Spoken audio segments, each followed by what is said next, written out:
welcome to the deep dive. You're tuning in for a fascinating exploration today. We're jumping right into the world of American wines. It's pretty diverse, always changing. Absolutely. And we've got some great material here, articles looking at the popular grapes, the sommelier's take on things, even some of our own notes. Yeah, and our goal for you right now is really to cut through the noise. Hmm. We want to pull out the key stuff about the main grape varieties, Hmm. why this idea of terroir is so important, and the decisions winemakers are making. Exactly. We're aiming for those aha moments, maybe some surprising facts, but without drowning you in endless detail. A shortcut to being well-informed, sort of. Okay, so let's kick things off with the big picture. American wine. You might not realize, but the U.S. is actually the fourth largest wine producer globally. That's right. And it's not like it's been that way forever. The real growth, the big jump, happened mostly in the second half of the 20th century. So what fueled that? What made it take off like that? Well, it's a mix of things, really. A lot of investment, for sure, people pouring money in, plus adopting new winemaking tech pretty quickly, Okay. and a serious drive for quality. And alongside that, a much better grasp of terroir. That whole interaction between the vines, the soil, the climate, it's key. Right, terroir. We'll definitely circle back to that. And it's pretty wild that wine is technically made in all 50 states. It is. Though, let's be honest, the vast majority of the commercial stuff, the wine you actually see on shelves, comes from just a few key places. Yeah, that makes sense. California is the big one, right? Like the dominant player. Oh, absolutely. California's the powerhouse, makes something like, 90% of all U.S. wine. It's huge. But even within California, it's incredibly diverse. So many different wine regions. Okay, so California is the giant. But who else is important? Well, you've got Washington State up north. They're really known for some powerful red wines and also really aromatic whites, very distinctive. And Oregon. I always hear about Oregon Pinot Noir. Exactly. Oregon, especially the Willamette Valley, is famous for elegant Pinot Noir, but they do some lovely, vibrant white wines too. Right. And don't forget New York. Definitely not, especially the Finger Lakes region. They're making some truly world-class Riesling there and some complex Chardonnay too. Each state kind of brings its own flavor to the mix. So this idea of regional character brings us back to terroir, doesn't it? It really does. And terroir, for anyone maybe not familiar, it's basically everything in nature that affects the wine. The climate, the soil type, the shape of the land, topography, plus the human side, how people farm the grapes and make the wine. It's like the wine's address almost, And- all the local conditions. That's a good way to put it. Yeah, it's this dynamic mix. And the U.S. has a massive range of these conditions. Just think about climate. Yeah. You've got California's warm Mediterranean vibe, which is great for certain grapes. Then you contrast that with, say, the more continental climates in Washington or New York. Colder winters, hotter summers. And Oregon's different again. Right, Oregon has more of that maritime influence, cooler and wetter near the coast. It shapes the wine significantly. So how does that climate difference actually show up in the wine, Right. with a specific grape? Okay, good question. Let's take Cabernet Sauvignon. In warmer Napa Valley, it often gets really ripe, concentrated, black fruit flavors. Big wine. Right. But grow that same Cabernet Sauvignon in Washington State with its cooler nights maybe, and you often get a wine with a bit more acidity, more structure, and sometimes the subtle earthy quality alongside the fruit. Same grape, different expression. Interesting. And it's not just the weather. You mentioned soil, too. Hugely important. And again, massive variety across the U.S. Volcanic soils, riverbed deposits, alluvial soils, clay, sand, rocks, you name it. And different soils actually make the wine taste different. They can, yeah. It's often subtle, but think about volcanic soil. Sometimes wines from those soils have this minerality, like a flinty or wet stone kind of taste or feeling. It adds complexity. Okay. And topography, hills and valleys and stuff. That plays a big role, too. Hillsides get different sun exposure than valley floors. Mountains can block wind or channel cool air. Being near a lake or river moderates temperature. All these things create little microclimates. So it affects how much sun the grapes get, the temperature, even drainage. Exactly. And all that influences how the grapes ripen, which is, fundamental to the final wine. And people are paying more attention to these specific places now, these regional differences. Definitely. There's a growing trend towards valuing that regional identity. That's where AVAs come in American viticultural areas. I've seen those on labels. Yeah. They're officially recognized regions defined by unique geography and climate. It's like saying, this wine comes from this specific place with these specific characteristics. A badge of terroir, really. Cool.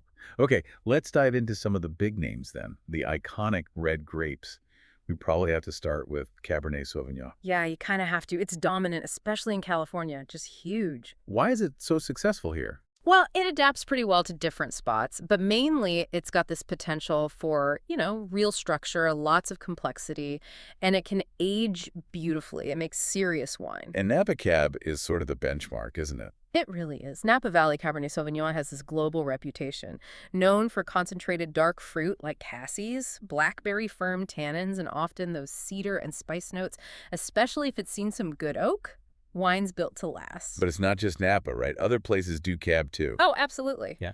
It's important to remember it's not all the same style. Washington State Cab, like we mentioned, often has more vibrant acidity, that dark fruit, but maybe a bit more earthiness. Right. And you see other variations too. Oregon Cabs can be a bit more elegant, maybe lower alcohol sometimes. Sonoma Cabs might have slightly softer tannins, more acidity perhaps. And Paso Robles, I hear that name a lot. Yeah, Paso Robles down south often gives you more opulent, really ripe, dark fruit, sometimes with a kind of sweet spice character.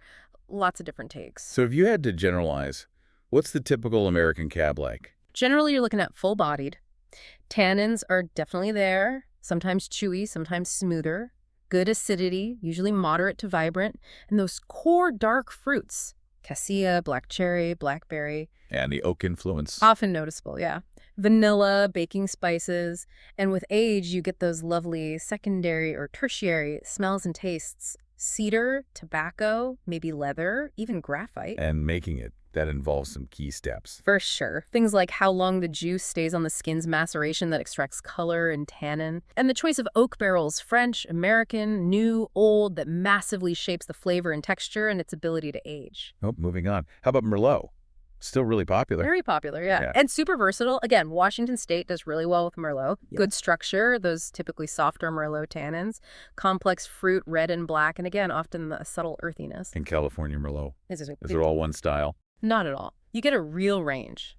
Richer, concentrated Merlots from places like Napa and Sonoma, but also lighter, brighter styles from cooler coastal areas. Some California Merlots can actually age surprisingly well, too. Any other spots known for Merlot? Well, Long Island out in New York is interesting. Their Merlot tends to be a bit fresher, more acidity-driven, with bright red fruit like cherry and raspberry. A different profile. So the typical taste of American Merlot, what are the key markers? Usually medium to full body. The tannins are often described as soft, kind of velvety, moderate acidity. Fruit-wise, think red fruits, first cherry, plum, but often with black fruit too, and maybe hints of herbs, chocolate, or spice. Very approachable usually. In winemaking, similar importance as with Cab. Definitely. Careful grape selection is key. Winemakers might use different tanks or barrels for fermentation. Oak aging is common, though maybe less new oak sometimes than with Cab. And of course, Merlot is super important in Bordeaux-style blends made here. Right, the blends. Okay, let's shift gears to a grape people get really passionate about. Pinot Noir. Ugh, Pinots. Yeah, it holds a special place. Probably because it's finicky, It really needs those cooler climates to shine. Places where maybe Cabernet doesn't get quite ripe enough. And Oregon is the place for Pinot. Oregon, particularly the Willamette Valley, has absolutely nailed it. They've earned this huge international reputation for really elegant Pinot Noir. What makes Oregon Pinot Noir stand out? You often get this wonderful, vibrant acidity, fine, silky tannins, and really fresh red fruit, bright cherry, raspberry, plus these lovely earthy notes like forest floor and subtle spice. And even within Willamette, there's diversity because of different soils and microclimates. But California makes Pinot Noir too, right? Oh yeah, significant amounts, especially in the cooler coastal areas. Think Sonoma Coast, Russian River Valley. That maritime fog and coolness gives you Pinot with bright acidity, red fruit, earthiness, real finesse. Okay, Sonoma Coast. What about further south, Central Coast? Central Coast areas like Santa Lucia Highlands or Santa Rita Hills often produce Pinot Noirs that are a bit richer, more concentrated, maybe firmer tannins, riper fruit, leaning towards black cherry sometimes, but they still keep that vital acidity.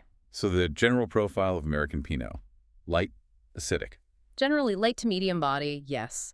That vibrant acidity is key. Tannins are usually fine, not aggressive. Silky is a word used a lot. Lots of fresh red fruit aromas, cherry, raspberry, strawberry, and often those earthy, sometimes spicy notes, maybe even minor notes as it ages. Sounds complex. Is it hard to make? It's definitely considered challenging, but super rewarding when done right. You need really careful work in the vineyard, gentle handling in the winery, don't want to extract too much harshness, and usually careful, limited use of new oak so the delicate fruit isn't overwhelmed. Balance is everything with Pinot. Okay, fascinating. Let's talk about Zinfandel, sometimes called America's grape. Yeah, it has that reputation, a really interesting history here. For a long time, it was mostly known for white Zinfandel, that pink stuff. Right, the sweet rosé. Exactly. But there's been a huge shift, a real focus now on making high-quality red Zinfandel, serious wines. In California is ground zero for Zin. Absolutely. It's the heartland. And you see different styles depending on where it's grown. Lodi, for example, has a lot of old vines. Their zins are often really concentrated, lots of exuberant, ripe fruit, softer tannins, red fruits like raspberry, sweet cherry, very drinkable young. Okay, Lodi. What about other areas? Dry Creek Valley? Dry Creek Valley and Sonoma often makes more intense, structured Zinfandels, more tannic, darker fruit blackberry, ripe plum, and that classic Zin spice, black pepper, licorice. Oak gives vanilla and smoky notes too. These can definitely age. So if someone's trying red Zin for the first time, what should they expect? It sounds like quite a range. It really is a broad spectrum. From lighter fruity versions to really big, potent wines, usually deep color. Tannins are noticeable, but vary a lot. Good acidity, rich fruit, both red and black. And that signature spice is almost always there. Sometimes chocolate or coffee notes from oak too. And like you said, it's versatile, makes the white Zin rosé, easy drinking reds, and these big age-worthy ones. Exactly. Such a range. All right, let's switch to the white side now. We have to start with Chardonnay, right? Most planted white grape. Yep. Chardonnay is king in terms of planting Yeah. and incredibly adaptable. It really shows where it's grown. So California Chardonnay, Mm. it's not all the same buttery style. Definitely not. That's Yeah. a common perception. But there's huge diversity. Napa Chardonnay can be that opulent, full-bodied style, lots of new oak, vanilla, spice, rich texture. Okay. But then you go to Sonoma, like Russian River or the Sonoma Coast, and you find Chardonnays with much more vibrant acidity, more delicate citrus, crisp apple or pear flavors, much leaner sometimes. Interesting. And the Central Coast. Central Coast often finds a nice balance. Good acidity, complex aromas fruit, maybe some floral notes, and often this cool minerality underneath it all. Really appealing. What about Chardonnay from other states? Yeah. Washington. Washington State Chardonnays often strike a great balance, too. Bright acidity, ripe white fruit like peach and apricot, refreshing citrus, very well made. And Oregon. Do they do Chardonnay differently too? Oregon Chardonnay often aims for refinement, elegance, maybe more subtle aromatics, a distinct mineral edge, often a leaner style than many California examples. So the typical American Chardonnay profile is, well, there isn't one. Pretty much, it ranges hugely, from light and steely, almost Chablis-like, to rich and creamy and buttery. Aromas can be citrus, green apple, pear, tropical fruit, floral notes, and then winemaking adds layers: vanilla, butter, toast, hazelnut from oak, and malolactic fermentation. Acidity varies, texture varies, it's a chameleon. And those winemaking choices are critical for Chardonnay. Absolutely pivotal. The type of oak, French, American, Hungarian, how much new oak, do they let it go through malolactic fermentation, which converts sharp malic acid to softer lactic acid and gives buttery notes? Do they stir the lees, the dead yeast cells for texture? All these decisions shape the final wine dramatically. Got it. Okay, next white. Sauvignon Blanc, known for being fresh and zesty. That's the hallmark, yeah. Freshness, aromatic punch. In California, Napa Sauvignon Blanc often has those grassy, green herb notes, bright grapefruit or lemon, maybe a hint of passion fruit, usually high acidity. Anywhere else in California known for it? Lake County is getting known for a really distinct style. Very sharp acidity, almost a salty note, intense citrus and herbs, quite distinctive. And Washington State Sauvignon Blanc. Often has that refreshing acidity, too, those herbaceous notes, maybe green bell pepper or asparagus, but frequently a touch of tropical fruit as well, like passion fruit or guava. What about New York? Do they grow it there? They do, especially in the Finger Lakes. You can find Sauvignon Blancs with really vibrant acidity, intense fresh herbs, smells like basil or mint, zesty lime and grapefruit, and a nice minerality. Quite elegant. So the common thread for American Sauvignon Blanc is usually herbaceous notes, citrus, and that refreshing acidity. Generally, yes. Mostly dry, crisp, clean finish. That's the typical profile people expect. And winemaking is usually about preserving that freshness. Exactly. Stainless steel fermentation is very common to keep things bright and fruity. Some might see a little bit of neutral oak, maybe for a short time, just to add a bit of texture or complexity without adding oaky flavors. Okay, last major white for now, Riesling. Finds a home in cooler spots. Definitely thrives in cooler climates. Washington State makes some excellent Riesling, often crisp green apple, lemon lime citrus, and that underlying minerality again. You find it in styles from bone dry to slightly sweet, off dry. And New York Finger Lakes, you mentioned them for Riesling earlier, too. Yes, it's really the signature grape for the Finger Lakes. They make fantastic Riesling, bright, high acidity is key, apple, pear, floral notes like honeysuckle or jasmine, and they make the whole spectrum super dry, off dry, all the way to intensely sweet late harvest or ice wine styles. So the profile is typically high acid, fruity, floral. That's right. Vibrant acidity is the backbone. Citrus and orchard fruit aromas, delicate floral notes. And as Riesling ages, it can develop this fascinating petrol or kerosene note. It sounds weird, but it's prized by Riesling lovers. And yeah, sweetness levels vary hugely. And Riesling's great with food, isn't it? Because of that acidity and range of sweetness. Incredibly versatile with food, absolutely. Okay, so those are the big ones. But there are other grapes making waves too, right? Briefly, any other reds we should know about? For sure. Syrah or Shiraz is important. You see different styles, richer, fruitier Syrah from warmer spots like maybe California Central Valley versus more peppery, savory, herbal Syrah from cooler areas like the Sonoma Coast or Washington. Okay.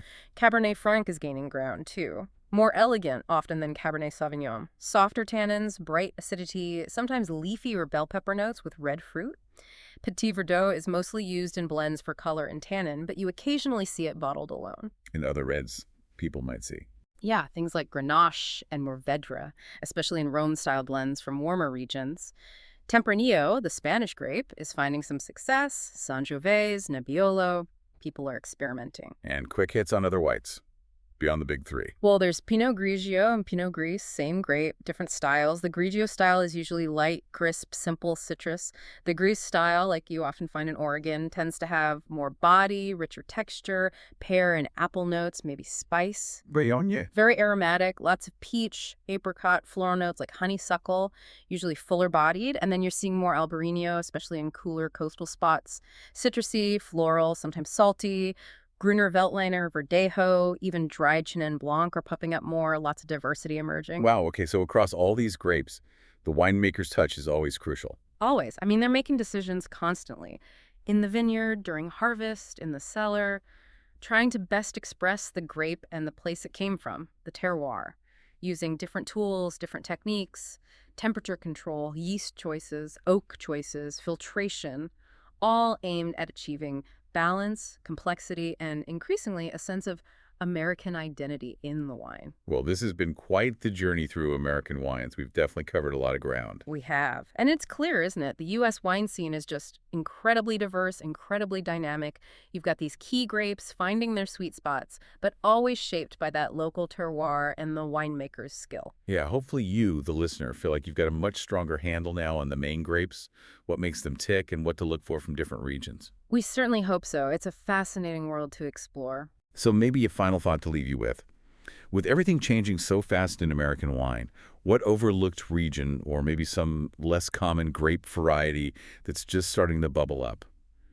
What might be the next big thing, and what kind of story will that tell us about America? That's a great question. Definitely something to ponder while you're exploring. Absolutely. Encourage you to go out and try something new, maybe something unexpected. Until our next deep dive, cheers.